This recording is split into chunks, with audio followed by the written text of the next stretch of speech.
What if the oldest chewing gum on Earth wasn't found in a store? It was found buried in the mud. No plastic wrapper, no mint flavor, no sugar. Just a lump of tree resin, covered in human teeth marks. But who chewed it? A bored child? A hungry hunter? Someone with a toothache? Or was chewing gum never really about fresh breath at all? Because the deeper archaeologists looked, the stranger the story became. It turns out humans have been chewing things for thousands of years. But why would anyone keep chewing something that couldn't even be swallowed? The answer begins long before cities, before farming, before writing. It begins in a forest. Imagine walking through an ancient woodland after a cold morning. One tree has a fresh wound. From the broken bark, thick, sticky resin slowly drips down. It smells sharp, almost sweet. An animal ignores it. A bird never touches it. But a human stops. Why? How could anyone know that hard tree sap was worth putting inside the mouth? Nobody wrote the first recipe. Nobody explained it. Someone simply tried. And that tiny decision may have started one of humanity's oldest habits. But was it really pleasant? Fresh tree resin is hard, sticky, sometimes bitter. It sticks to the teeth. Most people today would probably spit it out immediately. So why didn't ancient humans? Because they weren't looking for candy. They were looking for something much more valuable: relief. Long before dentists existed, tooth pain could become unbearable. A tiny cavity could grow into an infection. A cracked tooth could make eating impossible. What could anyone do? No medicine, no painkillers, no dental clinics, only nature. Certain tree resins contain natural chemicals that fight bacteria. Others slightly numb sore gums. Ancient people couldn't explain chemistry, but they could notice the results. Chew this, and the mouth feels a little better. Chew another plant, nothing changes. Generation after generation, small discoveries slowly became traditions. But then another mystery appears. If chewing resin was only medicine, why did healthy people chew it too? Something else was happening. Chewing does something surprising. It keeps the mouth moist. It reduces dryness. It can even calm the mind. Have you ever noticed how nervous people tap their fingers, bite their nails, or chew on pens? Why? Because repetitive movement helps the brain manage stress. Could ancient humans have discovered that without ever understanding why? Imagine sitting beside a campfire after an exhausting hunt. Everyone is silent. Someone quietly chews resin.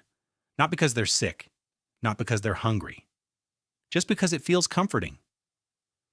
Could the world's first chewing gum have also been the world's oldest stress reliever? It sounds surprisingly possible. But evidence had to survive thousands of years. Could something as soft as chewing gum really survive that long? Almost never, unless nature protects it. In northern Europe, ancient forests produced enormous amounts of birch trees. When heated without much oxygen, birch bark creates a thick black substance called birch tar. Sticky, waterproof, strong. Ancient humans mainly used it as glue. Stone spearheads were attached to wooden handles using this remarkable material. Without it, many hunting weapons would simply fall apart. But then archaeologists noticed something strange.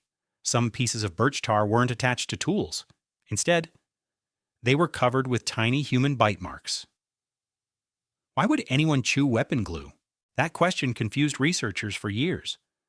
Then another discovery changed everything. Some pieces had fingerprints. Others had children's teeth marks. Children? What were children doing chewing ancient glue? Were they simply copying adults? Passing time? Or helping soften the tar before it was used? Birch tar becomes more flexible after warming. Chewing could soften it before repairing tools. Imagine sitting around a fire. Adults preparing hunting equipment. Children chew pieces of tar until they become soft enough to use. Suddenly, chewing gum wasn't just entertainment. It became part of survival itself. But the discoveries became even stranger. Scientists extracted DNA from ancient chewing gum. Think about that. Not bones, not skeletons, chewed tree resin. How could that even be possible? Saliva became trapped inside the sticky material. Thousands of years later, That saliva still carried tiny pieces of ancient DNA. For the first time, researchers could study someone who never left behind a skeleton. An ordinary chewing habit became an incredible time capsule. Who was this person? What did they look like? What had they eaten? Even tiny bacteria living inside their mouths remained preserved. A simple piece of ancient gum suddenly became one of archaeology's greatest storytellers. But chewing wasn't limited to Europe. Humans everywhere seemed to discover their own versions. Why? Across different continents, people chewed completely different materials.